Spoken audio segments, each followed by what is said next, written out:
Alexander Kane pushed through the glass door of Betty's diner, shaking raindrops from his expensive coat. The smell of fried food and coffee hit him immediately.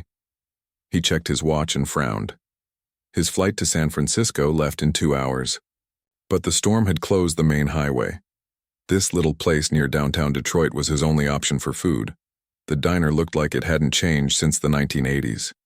Red vinyl booths lined the windows. The floor tiles were cracked in several places. A jukebox in the corner played an old country song that Alex didn't recognize. He slid into a booth near the back and pulled out his phone. 3 missed calls from his assistant. 2 emails marked urgent from the board of directors. A text message about tomorrow's meeting with Japanese investors. Alex sighed and put the phone face down on the table. Sometimes he wondered if building Nextech Industries into a $50 billion company was worth the constant pressure. "Can I get you something to drink?" Alex looked up from his phone and felt his breath catch in his throat. The woman standing beside his table wore a faded pink uniform and held a coffee pot in one hand. Her dark hair was pulled back in a simple ponytail. She looked tired, older than her 35 years. But Alex would know those brown eyes anywhere. "Lisa?" The coffee pot trembled slightly in her hands. She looked around the diner quickly, then back at him. "Hello, Alex. Lisa Martinez, his roommate at MIT for 4 years. The smartest person he had ever met. The woman who could solve quantum physics problems in her head while eating breakfast. The same woman who used to stay up all night talking about colonizing Mars and finding life among the stars." "I can't believe it's you," Alex said softly. "What are you doing here?" Lisa's cheeks turned red. She glanced toward the kitchen where a heavy man in a stained apron was watching them. "I work here. Do you want coffee or not?" The words hit Alex like a punch to the stomach. He remembered the last time he saw Lisa. Graduation day, 10 years ago. She had been accepted to a PhD program at Caltech. NASA had already expressed interest in hiring her after she finished her studies. She was going to change the world. "Coffee would be great," Alex managed to say. Lisa poured the coffee without looking at him. Her hands shook slightly. Some of the hot liquid spilled onto the table. She quickly wiped it up with a dirty rag. "Lisa, I have to ask, what happened? Last I heard, you were working on that project about faster-than-light communication theory." She finally met his eyes. The sadness he saw there made his chest hurt. "That was a long time ago, Alex. But you were brilliant. You are brilliant. Your research was groundbreaking." Lisa looked around again. The fat man behind the counter was still watching. A customer at another table was waving his empty coffee cup in the air. "I need to work," she said quietly. Alex watched her walk away. She moved between the tables with practiced efficiency, refilling coffee cups and taking orders. But he could see the way her shoulders slumped when she thought no one was looking, the way she flinched when a customer spoke rudely to her. This wasn't the confident, excited woman he remembered from college. A tall man in a baseball cap called out from across the room. "Hey, waitress, where's my burger? I ordered it 20 minutes ago." Lisa hurried to the kitchen window. Alex could hear her talking quietly to the cook. The man in the baseball cap was getting louder. "This is ridiculous." "I don't have all day." Lisa returned to his table with a plate of food. The man grabbed her wrist as she set it down. "Next time, don't make me wait so long." Alex felt his hands clench into fists. He started to stand up, but Lisa caught his eye and shook her head slightly. She pulled her wrist free and walked back toward Alex's table. "Have you decided what you want to eat?" she asked. Alex looked at the simple menu. Everything was basic diner food. Burgers, fries, meatloaf, nothing fancy. "Just a sandwich. Whatever you recommend." Lisa nodded and walked toward the kitchen. Alex pulled out his phone and did something he hadn't done in years. He searched for Lisa Martinez online. What he found made his heart sink. A few old articles about her early research, a mention of budget cuts at the university where she had worked. Nothing recent. It was like she had disappeared from the scientific world completely. When Lisa brought his sandwich, Alex tried again. "Lisa, can we talk? Just for a few minutes?" She looked toward the kitchen. The cook was busy with another order. The dinner rush hadn't started yet. She sat down across from him but perched on the edge of the booth like she might need to run at any moment. "What do you want to know?" she asked. "Everything. What happened after graduation? Why are you here?" Lisa stared at her hands. "The PhD program was great for the first 2 years. My advisor loved my work. We published 3 papers together. NASA invited me to present at a conference." She paused and took a shaky breath. Then the government cut funding for basic research. The university lost its grants. My advisor took a job in Germany. They told me I could finish my degree, but there wouldn't be any funding. No assistantship, no stipend, nothing. Alex felt sick. "But you could have found something else, another program." Lisa laughed, but there was no humor in it. "With what money?" "I had student loans, Alex. A lot of them. I was broke. I took a job teaching high school physics to pay rent. But the school district had budget problems too. They laid off half the science teachers." She wiped her eyes with the back of her hand. "I tried to keep up with my research in my spare time. But without access to proper equipment or journals, I fell behind. The field moved on without me." Alex wanted to reach across the table and take her hand, but he wasn't sure if that would be welcome. "So you came here?" "I've been working here for 3 years. The pay isn't much, but it's steady. I send most of it to the loan company every month. Maybe in another 10 years I'll have them paid off." The hopelessness in her voice made Alex feel angry. Not at Lisa, but at a world that could waste such incredible talent.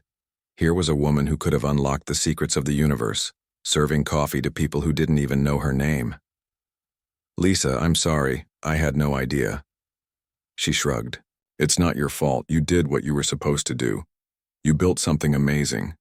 I read about Nextech in the newspapers sometimes. You should be proud." Alex had never felt less proud of anything in his life. While he was getting rich making faster computers and smarter phones, one of the brightest minds of their generation was pouring coffee and taking orders from rude customers. The bell above the door chimed as more customers entered. Lisa stood up quickly. "I have to get back to work." Alex watched her greet the new customers with a forced smile. He barely touched his sandwich. The bread tasted like cardboard. His coffee had gone cold. When Lisa brought him the check, Alex left a $100 tip on a $12 meal. Lisa stared at the money. "Alex, I can't take this." "Yes, you can. And Lisa?" He stood up and put on his coat. "This isn't over. We're going to talk again soon." He walked out into the rain, his mind racing. By the time he reached his rental car, Alexander Kane had made a decision that would change everything. Alexander Kane stood at the floor-to-ceiling windows of his penthouse office, looking out at the San Francisco Bay. 3 days had passed since Detroit. 3 days since seeing Lisa in that diner. He hadn't slept well since then. Every time he closed his eyes, he saw her tired face and heard the defeat in her voice. His assistant knocked on the door. "Mr. Kane, the board meeting starts in 10 minutes. Alex straightened his tie and walked to the conference room. 12 people sat around the polished table. The most powerful executives in the tech industry. Men and women who controlled billions of dollars and thousands of jobs. They were here to discuss Nextech's expansion plans for the next 5 years. "Good morning, everyone," Alex said as he took his seat at the head of the table. Margaret Wells, the chief financial officer, opened her laptop. "Alex, we need to talk about the processor division. Intel is putting pressure on our prices, but our profit margins are still strong. I recommend we increase production by 30%. Other voices joined in. Marketing wanted bigger advertising budgets. Research and development wanted to focus on virtual reality headsets. The international division wanted to expand into 3 new countries. Alex listened to it all with growing frustration. These people were talking about making more money from faster computers and smarter phones. Meanwhile, brilliant minds like Lisa were serving coffee because nobody wanted to fund real science anymore. "Alex?" Margaret was looking at him with concern. "You seem distracted. Are you feeling okay?" Alex stood up slowly. The room went quiet. "I want to change everything we're doing." A few people exchanged glances. Robert Kim, the head of research, leaned forward. What do you mean change everything, Ainge? I mean we're going to stop making toys for rich people and start working on things that actually matter. Margaret frowned. Alex, our consumer electronics bring in $40 billion a year. That's not exactly toys. When was the last time a faster processor solved world hunger? Alex asked. When did a new phone cure cancer or get us to Mars? The room was completely silent now. These people had never heard him talk like this before. Alex had always been focused on profits and market share. He was the one who pushed them to beat their competitors and make more money every quarter. I want to announce a new division, Alex continued. Space technology and human advancement. We're going to fund research that governments are too scared to support. Robert shook his head. Alex, space technology is expensive and risky. The profit margins are terrible. Most companies that try it end up losing money. I don't care about profit margins. The words hung in the air like a bomb had gone off. Margaret actually gasped. Alex, you're the CEO of a public company. You have responsibilities to shareholders. Alex had spent the last 3 days thinking about responsibilities. His responsibility to use his wealth and power for something meaningful. His responsibility to people like Lisa, who had the talent to change the world but not the resources to do it. I'm calling an emergency shareholder meeting for next week, Alex said. I'm going to propose that we invest $10 billion in space research over the next 5 years. Several people started talking at once. Margaret was the loudest. 10 billion? Alex, that could bankrupt us if the projects fail. Then we better make sure they don't fail. Alex left the meeting before anyone could argue further. He went back to his office and made a phone call to his personal banker. Within an hour, he had liquidated $2 billion of his own stock in Nextech. Money he had been saving for retirement. Money he would never need because he already had more than he could spend in 10 lifetimes. The next call was harder. He looked up the number for Betty's Diner in Detroit. Hello, Betty's Diner. Alex recognized the gruff voice of the cook he had seen that night. Is Lisa Martinez working today? Who wants to know? This is Alex Kane. I'm an old friend of hers. There was a pause. Hold on. Alex waited, his heart beating fast. Finally, Lisa's voice came on the line. Alex, is everything okay? Lisa, I need to ask you something, and I want you to think carefully before you answer. Okay, if you could have any job in the world, doing any kind of research you wanted with unlimited funding and the best equipment money can buy, what would you choose? Lisa was quiet for a long moment. Alex, what's this about? Just answer the question. Please. Another pause.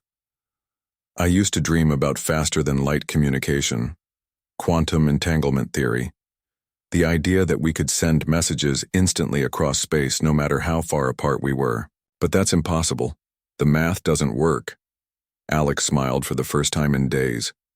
What if I told you the math might work if you had the right team and enough resources to test every crazy idea? I would say you're dreaming. Lisa, I want to offer you a job. Chief Science Officer of a new division I'm creating. Your salary would be $500,000 a year, plus bonuses based on breakthrough discoveries. You would have a team of the best researchers in the world and a budget that would make NASA jealous. The phone was silent for so long that Alex thought the call had been dropped. Lisa, are you there? He heard her breathing, shaky and uneven. Alex, if this is some kind of joke, it's not funny. It's not a joke. I'm dead serious. I want you to come to California and help me build something that will change human history. I don't understand. Why would you do this? Alex looked out at the bay again. Because 3 days ago I realized that making rich people richer isn't enough anymore. I want to do something that matters. And I can't think of anyone I trust more than you to help me do it. Lisa was crying now. He could hear it in her voice. Alex, I haven't done real research in years. I'm out of touch with everything. I don't even know if I remember how to use half the equipment. You'll remember, and what you don't remember, you'll learn. Lisa, you're the smartest person I've ever met. You always were and you always will be. More silence, then quietly. When do you want me to start? Alex grinned. How fast can you get to California? 2 hours later, Alex called another meeting with his board. This time, he had made up his mind completely. He wasn't asking for permission anymore. I've made some decisions, he announced. We're creating the Human Potential Initiative. Lisa Martinez will be joining us as Chief Science Officer. We're going to focus on technologies that can advance human civilization, starting with space communication and exploration. Margaret looked pale. Alex, the shareholders will never approve this. Then I'll buy them out, Alex said simply. I have enough money to take the company private if I need to. Robert was shaking his head. This is crazy, Alex. You're risking everything we've built. Alex thought about Lisa in that diner, wasting her incredible mind because the world had given up on science and discovery. He thought about all the other brilliant people out there working dead-end jobs because nobody wanted to fund their dreams. Sometimes crazy is exactly what the world needs, he said. Lisa Martinez stared at the computer screen in disbelief. The numbers couldn't be right. She ran the calculation again, then a third time. Each result was the same. After 6 months of 18-hour days in Alex's secret laboratory, her team had done something that every physicist said was impossible. They had sent a message faster than light. The lab was hidden beneath a warehouse in Nevada, far from prying eyes. Alex had spared no expense. The quantum entanglement chamber alone cost $50 million. The supercomputers that ran the calculations were more powerful than anything NASA owned. Lisa had a team of 12 brilliant scientists, each one recruited from universities and research centers around the world. Most of them were like her. Forgotten geniuses who had been pushed out of mainstream science by budget cuts and politics. Dr. Chen Wu had been fired from MIT for proposing theories that his department called too radical. Dr. Sarah Kim had been blacklisted from government research after questioning military spending priorities. Dr. James Park had lost his funding when he refused to focus on weapons development. Together, they had created something beautiful and terrifying. Lisa, you need to see this, called out Chen from across the lab. He was monitoring the quantum receiver, the device that caught signals sent through their new communication system. Lisa walked over to his workstation. On the screen was a message, but not one they had sent. The symbols were completely foreign, arranged in patterns that hurt to look at. Below the alien text, their computer had provided a translation. Subject species showing unexpected development. Quantum communication achieved ahead of projected timeline. Recommend immediate intervention. Before they advance further, Hegemony Protocol 7 authorized. Lisa felt cold fear spread through her chest. Chen, where did this come from? I don't know, Chen whispered. It just appeared when we activated the receiver. Someone was already using quantum communication. Someone who knows about us. Lisa grabbed the phone and called Alex's private number. He answered on the first ring. Lisa, what's wrong? You need to get down here right now. We have a problem, a big one. 20 minutes later, Alex arrived at the lab with Dr. Sam Roberts, a former Air Force intelligence officer who now served as security consultant for the Human Potential Initiative. Lisa showed them the message. Sam read it twice, his face growing. Pom. Hegemony Protocol 7. That sounds military. It sounds alien, Lisa said quietly. The room went silent. For months they had been joking about little green men and flying saucers. But the message on the screen was real. Someone or something had been watching Earth, waiting, planning. Over the next hour, more messages appeared. Lisa's team worked frantically to decode them. What they learned made everyone in the lab sick with fear. Earth was not alone. 12 different alien species had formed something called the Hegemony. They had been watching human development for over 300 years. They had a plan for humanity, and it was not friendly. The aliens saw humans as useful workers. Smart, enough to follow complex instructions, but not smart enough to threaten their rule. They had been waiting for humanity to develop basic space travel and nuclear power. Then they would make contact and offer a partnership, but it would not be a real partnership. The decoded messages made that clear. Humans would be given technology to solve their problems. Disease, hunger, and climate change would become things of the past. In exchange, Earth would provide workers for alien mining operations and factories throughout the galaxy. The aliens had done this before. Dozens of species had accepted their generous offers. All of them had become slaves within a generation. They're planning to make contact soon, Lisa said, reading through another message. Within the next 5 years, they think we're ready. Alex was pacing back and forth across the lab. Ready for what? To give up our freedom in exchange for an easy life, Sam said grimly. It's the perfect trap. They solve all our problems, and we become dependent on them. By the time we realize what happened, it's too late to fight back. Lisa pulled up another message. This one was different. It seemed to be a report about human psychology and behavior. The aliens had been studying human culture through television signals and internet communications. Listen to this, Lisa said. Humans show excessive individualism and unpredictable problem-solving methods. Recommend standard pacification protocols during integration phase. Expect resistance from approximately 15% of population. Standard suppression methods should prove effective. Standard suppression methods, Alex repeated. They've done this before. Chen was working at another computer trying to trace the source of the messages. I'm picking up more signals, lots of them. There are alien ships positioned all around our solar system. They've been here for years, watching and waiting. Sam grabbed his phone. I need to call Washington. The Pentagon needs to know about this. Alex put a hand on his arm. Sam, think about what you're saying. If we tell the government, what happens next? Sam paused. They'll want to study the technology. Probably try to make weapons out of it. And how long before word leaks out? How long before every government on Earth knows that aliens are coming? Lisa understood what Alex was thinking. Panic, wars, chaos. The aliens would see us destroying ourselves and move up their timeline. Or worse, Alex said. Some governments might try to make deals with the aliens before they officially make contact. Trade away human freedom for personal power. The lab fell quiet except for the humming of computers. Everyone was thinking the same thing. They had stumbled onto the greatest threat in human history, and they couldn't tell anyone about it. So what do we do? Chen asked. Alex walked over to the quantum communication array. The machine that had accidentally intercepted humanity's death. Sentence square, we get ready. We build defenses they don't know we have. Alex, these aliens have technology that's thousands of years ahead of ours, Lisa said. How can we possibly fight them? The same way every underdog in history has won, Alex replied. We think of things they don't expect.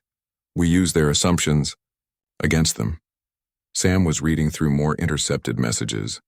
They think we're predictable. They've been studying other species for thousands of years, and they all follow the same patterns. Develop technology slowly, accept help from advanced civilizations, gradually lose independence. But humans aren't like other species, Lisa said, beginning to understand. Exactly, Alex said. They expect us to be grateful and cooperative. They expect us to follow their rules and accept their gifts. They have no idea what humans are capable of when we're cornered. Alex turned to face the team. We have maybe 5 years before they make official contact. 5 years to prepare for a war they don't think we can fight. How? Chen asked. We recruit every brilliant mind on Earth, every scientist who's been pushed aside, every researcher who's been told their ideas are too crazy, every genius who's been forgotten or ignored. Lisa felt a spark of hope. You want to build a secret army of scientists? I want to build humanity's defense force, Alex said. And I want you to lead it, Lisa. Your quantum communication work is just the beginning. We need shields, weapons, ships. We need to be ready for anything. Sam was still reading alien messages. According to this, they plan to position themselves as humanity's saviors. They'll wait for a major crisis, then arrive with solutions. Make themselves look like heroes. Then we better make sure we're ready to show them what human heroes look like, Alex said. Lisa looked around the lab at her team of forgotten scientists. 6 months ago, she had been serving coffee. Now she was humanity's secret weapon against an alien invasion that nobody else knew was coming. The irony was not lost on her. The aliens had dismissed humans as predictable and controllable. They had no idea that their greatest threat would come from the people their own society had thrown away. "When do we start?" Lisa asked. Alex smiled grimly. "We already have." 2 years had passed since the first alien message. Alex Kane now controlled the largest secret operation in human history. From the outside, it looked like a private space tourism company called Horizon Ventures. Wealthy customers paid millions of dollars for trips to a luxury space hotel that Alex had built in Earth's orbit. But the hotel was just a cover. Hidden inside its structure were weapon systems that could destroy a city. The tourist shuttles were actually military transports, disguised with comfortable seats and viewing windows. Every employee was a scientist, engineer, or former military officer who had been recruited for humanity's secret defense force. Lisa Martinez stood in the main control room of the Nevada facility, watching dozens of screens that showed activity around the globe. In the past 2 years, Alex had built similar hidden bases on every continent. Each one was disguised as something harmless. A research hospital in Brazil, a solar power plant in Australia, a technology school in Japan. All of them were connected by the quantum communication network that Lisa had perfected. Messages could be sent instantly between any 2 points in the galaxy. The aliens still had no idea that humans possessed this technology. "Lisa, we have a problem," called out Dr. Martinez Chen from his workstation. He had been monitoring alien communications around the clock for 18 months. Lisa walked over to see what had caught his attention. On the screen was a new message, longer and more detailed than anything they had intercepted before. "Final phase authorization granted. Contact protocols approved.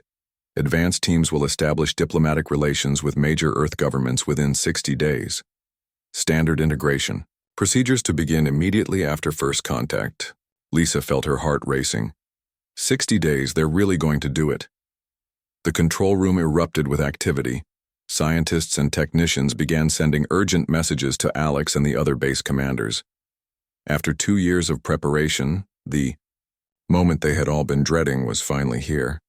Alex arrived at the Nevada base within 6 hours, flying in one of the disguised military shuttles. He gathered the senior staff in the briefing room. Lisa had never seen him look so serious. "How ready are we?" Alex asked. Sam Roberts, now the head of military operations, pulled up a holographic display showing Earth and the surrounding space.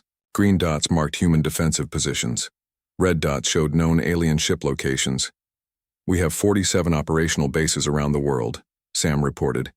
"Each one has enough firepower to defend a major city. The orbital stations are armed and ready. The moon base is operational, and the Mars outpost is at 50% capacity." Lisa added, "The quantum shield generators are installed at every major population center. If they work as designed, they should stop any energy weapons the aliens might use." "If they work," repeated Dr. James Park, the head of weapons development. "We've only been able to test them on a small scale. We have no idea if they'll hold up against real alien technology." Alex nodded grimly. "What about the governments? Are they going to cooperate when the aliens arrive?" Sam shook his head. "Our contacts in Washington, Moscow, and Beijing all say the same thing. Their leaders are excited about making contact with advanced aliens. They think it's going to solve all their problems. They have no idea they're about to sell out the entire human race," Lisa said bitterly. Through their surveillance of alien communications, they had learned exactly how the first contact would happen. The aliens would wait for a major crisis, a natural disaster, economic collapse, or military conflict that left governments desperate for help. Then they would arrive with solutions and technology that seemed like gifts from heaven. "We intercepted another message yesterday," Chen said quietly. "They're planning to trigger the crisis themselves, create a problem that only they can solve." Alex stood up and walked to the window that looked out over the Nevada desert. "What kind of problem?" "Asteroid impact," Chen replied. "They're going to nudge a large asteroid toward Earth. Not big enough to destroy the planet, but big enough to threaten major cities.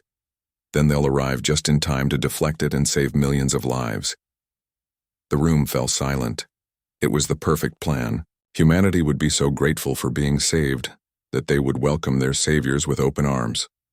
Nobody would question the aliens' motives or the strings attached to their generous offer of advanced technology. When? Alex asked. The asteroid. Impact is scheduled for 6 weeks from now. The aliens will make contact with world leaders 3 days before impact. Just enough time to negotiate a rescue deal. Lisa was running calculations in her head. If we reveal ourselves too early, the aliens might change their plan or accelerate their timeline.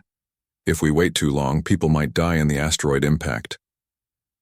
We could stop the asteroid ourselves, suggested Dr. Park. Use our own weapons to destroy it before it hits. Sam shook his head. Then the aliens know we have advanced technology. They'll either retreat and come back with a bigger fleet or they'll attack immediately. Alex turned back to face the group. There's a third option.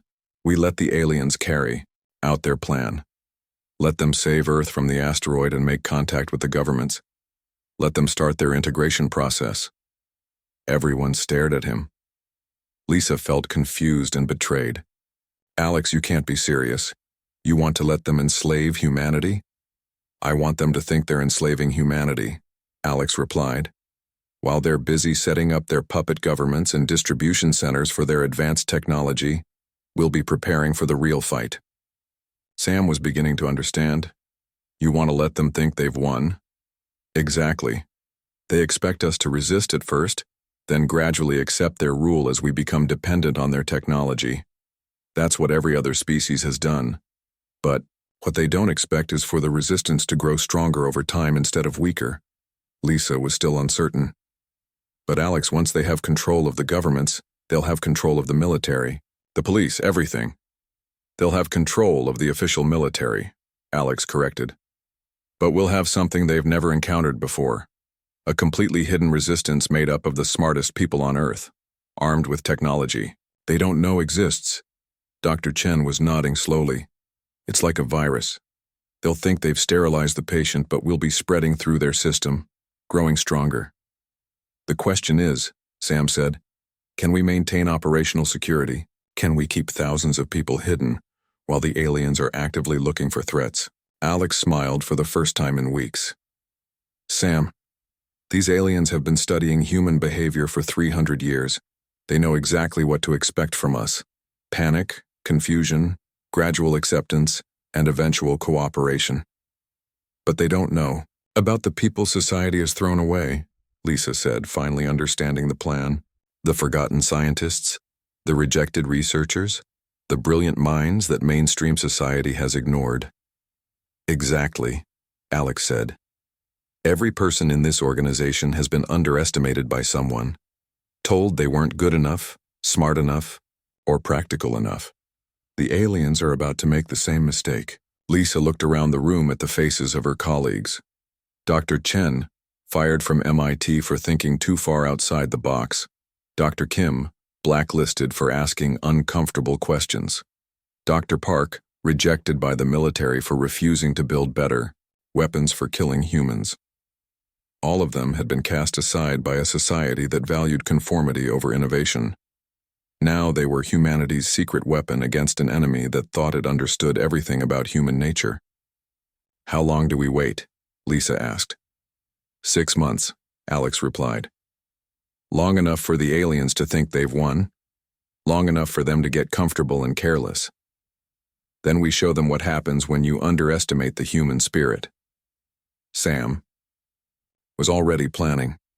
We'll need to recruit more people once the occupation begins. Find the others who refuse to accept the new order. There will be plenty of them, Alex said confidently. Humans don't like being told what to do, even by aliens offering free technology. Lisa felt a mixture of fear and excitement. In 6 weeks, the aliens would make contact. In 6 months, humanity would either be free or enslaved forever. Everything depended on whether a secret army of outcasts and rejects could outthink the most advanced civilization in the galaxy. She looked at Alex, the billionaire who had given up everything to save people he had never met. Alex, what if we're wrong? What if we can't win? Alex smiled grimly. Then at least we'll go down fighting, and maybe that's more human than anything else we could do. 6 months after the aliens arrived, the world looked very different. Gleaming alien technology centers had been built in every major city. Hunger and disease were becoming things of the past. Clean energy flowed freely to every home on Earth. The alien hegemony had kept their promises, and most humans were grateful. But not all of them. Lisa Martinez stood in the hidden command center beneath New York City, watching news broadcasts from around the world. The official story was that humanity had entered a golden age of peace and prosperity. The reality was very different. Every day, more humans disappeared. Scientists who asked too many questions, engineers who tried to understand how alien technology worked, politicians who refused to cooperate with the new order.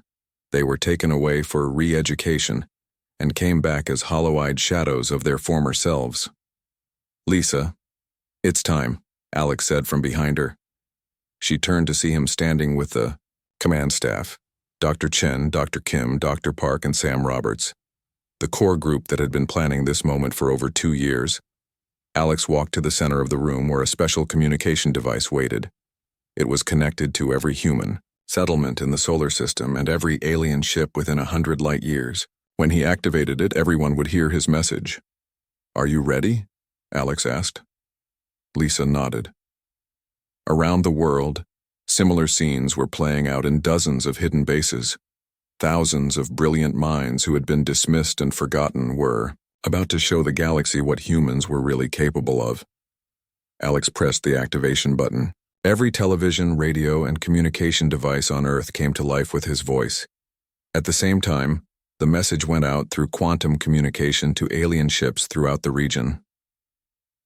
"My name is Alexander Kane," Alex began. "I'm speaking to every human being on Earth and every alien within range of this broadcast. For the past 6 months, the hegemony has been telling you that they came to help us. They want you to believe that they're our saviors. But I'm here to tell you the truth." On screens around the world, images appeared showing the real alien communications that Lisa's team had intercepted.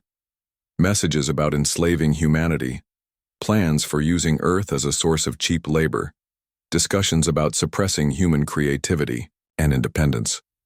"The aliens didn't come to save us," Alex continued. "They came to own us. They've done this to dozens of other species throughout the galaxy. They offer solutions to your problems, then slowly take away your freedom until you're nothing but workers in their empire." Lisa watched the alien ships in orbit through the command center's sensors. They were moving, clearly surprised by the broadcast. The hegemony had not expected this level of organization from what they thought was a primitive species. "But here's what the aliens don't understand about humans," Alex said. "We don't give up, we don't surrender, and we definitely don't like being told what to do by anyone. Even aliens with superior technology." That was the signal. Around the world, hidden bases activated their defenses. Energy shields powered up around every major city. Weapon systems that had been disguised as civilian buildings revealed their true purpose. The space stations that looked like tourist hotels opened their weapon bays. The alien ships responded immediately. Beams of energy lanced down from orbit, trying to destroy the human defenses. But Lisa's quantum shields held. The alien weapons that had destroyed entire civilizations bounced harmlessly off barriers created by human ingenuity and determination. "You're probably wondering how we did this," Alex said into the communicator. "How a species you thought was centuries behind you managed to build defenses against your most advanced weapons. The answer is simple. You made the same mistake that every bully in history has made. You underestimated the people you were trying to control." Lisa activated the next phase of their plan. Human ships launched from hidden bases on Earth, the Moon, and Mars. They looked nothing like the sleek, efficient alien vessels. Instead, they were chaotic collections of different technologies, built by teams of scientists who had been told their ideas were too crazy to work. But they worked. The patchwork human fleet moved through space in ways that confused the alien computers. Ships that should have been destroyed by the first hit kept fighting. Weapons that violated every known principle of physics tore through alien shields. "The thing about humans," Alex continued, "is that we're unpredictable. We don't follow the rules. We make things up as we go along. And when you corner us, we become very, very dangerous." The battle was spreading throughout the solar system. Human bases that the aliens had never detected were coming online. Weapon systems built from reverse-engineered alien technology were proving surprisingly effective against their original creators. But Alex's real masterstroke wasn't military. As the battle raged, he opened communication channels to alien ships throughout the galaxy. Ships belonging to species that the hegemony had conquered decades or centuries ago. This message is for anyone who's tired of being told what to do by the hegemony, Alex broadcast. For anyone who remembers what it was like to be free. Humanity is offering you a choice. Join us, and we'll show you how to fight back. The response was immediate. Alien ships began breaking away from hegemony fleets across the galaxy. Species that had been enslaved for generations suddenly remembered what freedom meant. The quantum communication network that Lisa had built became the backbone of the first truly free interstellar alliance. On Earth, the fake integration centers were being abandoned as their alien operators fled or surrendered. Humans were reclaiming their cities and their future. The golden age of alien-provided technology was over, but something better was beginning. The war isn't over, Alex announced. But the galaxy just learned something important about humanity. We don't fight for conquest or power. We fight for freedom, and we're willing to share that freedom with anyone brave enough to take it. Lisa watched as more alien ships arrived in Earth's orbit, but these weren't enemy vessels. They were refugees and rebels from a dozen different species, all seeking the freedom that humanity had just won. 6 months ago, Lisa had been serving coffee in a diner. Now she was the chief architect of humanity's emergence as the galaxy's champions of liberty. The quantum communication network she had built was carrying messages of hope to oppressed species across the known universe. Alex walked over to her as the battle began to wind down. The hegemony fleet was retreating, but they weren't defeated. This was just the beginning of a much larger conflict. "Lisa, I need to ask you something," Alex said. "What? When this is all over, when we've freed every enslaved species in the galaxy, what do you want to do next?"